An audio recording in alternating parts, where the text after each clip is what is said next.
Bienvenue to it's time now for our international press review. Gulliver Craggs here. Gulliver, where would you like to start? Here in France, where the Muslim community's malaise has been brought to the fore again by this fire in a mosque just outside Lyon that appears to have been arson.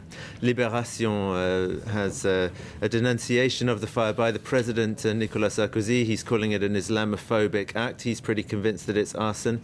And the left-leaning paper also reports on a demonstration yesterday at the mosque that brought together apparently thousands of people from all religious denominations and political colours. Islamic leaders there were saying that these kinds of acts are the result of the media's portrayal of Islam as being a violent and extremist religion, and of course it's not really. It's a moderate religion, they're saying. But according to, well, judging by the reaction of a cartoonist on the Algerian paper Liberté, that might not make any difference, because the cartoon has got the apparent arsonist there saying, we love enlightened Islam, making a pun on enlightening spirits and lighting fires, and kind of suggesting that even people who portray even people who think Islam is moderate, if they're anti-Islamic, it doesn't make any difference to them. I guess that's the irony. That's probably right. But good to see people in Lyon all together from all denominations condemning the act. It's very good, and it shows that still the majority of people in France are not, of course, anti-Islamic. OK, tell us about the developments at the Taj Mahal in Mumbai, the Taj Mahal Hotel. Well, it reopened yesterday, and so the Indian papers are celebrating that with great glory. The Times of India's headline is Mumbai reclaims its icons. Icons, not just the buildings themselves, of course, but also the icons of corporate India. All the glitterati were out in force, as the Economic Times also notes under the headline, everyone's invited. None of them less than Ratan Tata, of course. He's pictured there. He's the great-grandson of Jamshedji Tata, who founded the Taj Mahal Hotel and is regarded as the father of Indian industry. And Tata still runs the hotels, and also it runs Tata Motors, which in The Guardian in Britain, there's some good news for Tata Motors and slightly ironic news for the British motoring industry. It's Tata's rescue of Jaguar and Land Rover that perhaps might mean that the British government is not going to have to wade in to save its motor industry like other big industrialised nations are having to do, because apparently Tata Motors is prepared to inject tens of millions of pounds immediately into these two brands that it owns, which is kind of ironic when you think that these two brands, Jaguar and Land Rover, were once the symbols of British prestige, and Land Rover in particular kind of a symbol of the empire. But now it's the Indians who are stepping in to save them. Completely. And Tata, of course, in terms of car manufacture, famous for the nano car, the cheapest car. So obviously one end of the market, Jaguar top end of the market. They've got the whole thing interesting stuff, isn't it?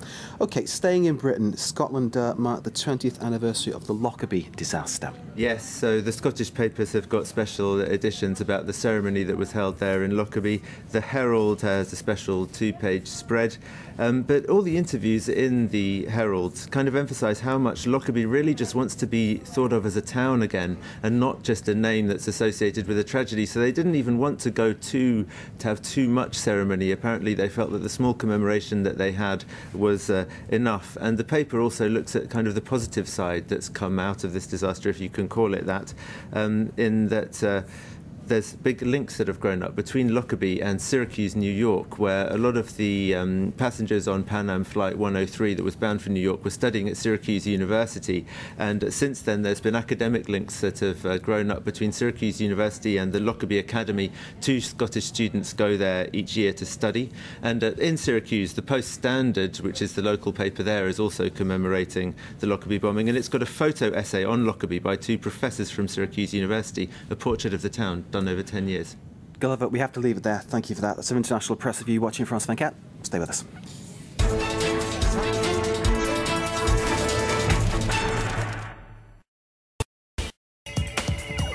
Access France 24 via mobile phone, no matter where you are or which service you use. France 24's innovative offer allows you to follow the news on your phone with audio and video feeds. So thanks for watching France 24. These are our top stories this hour. A day after pledging to push for a peace deal by the end of 2000. Access live transmissions, all the latest news, weather updates and economic reports by simply dialing +33 825 1024. Live 24-hour news coverage in 3 languages on your phone is now possible thanks to France 24 dialing +33 825 1024.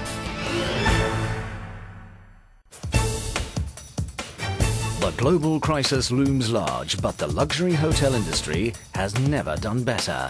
In Paris, 3 new hotels are being planned for 2011, with indulgent spas and ever more luxurious facilities for increasingly rich clients. Better-known establishments are threatened by this new competition, but they have decided to fight back. Find out how. Beyond Business, today 2:15 p.m. Paris time on France 24.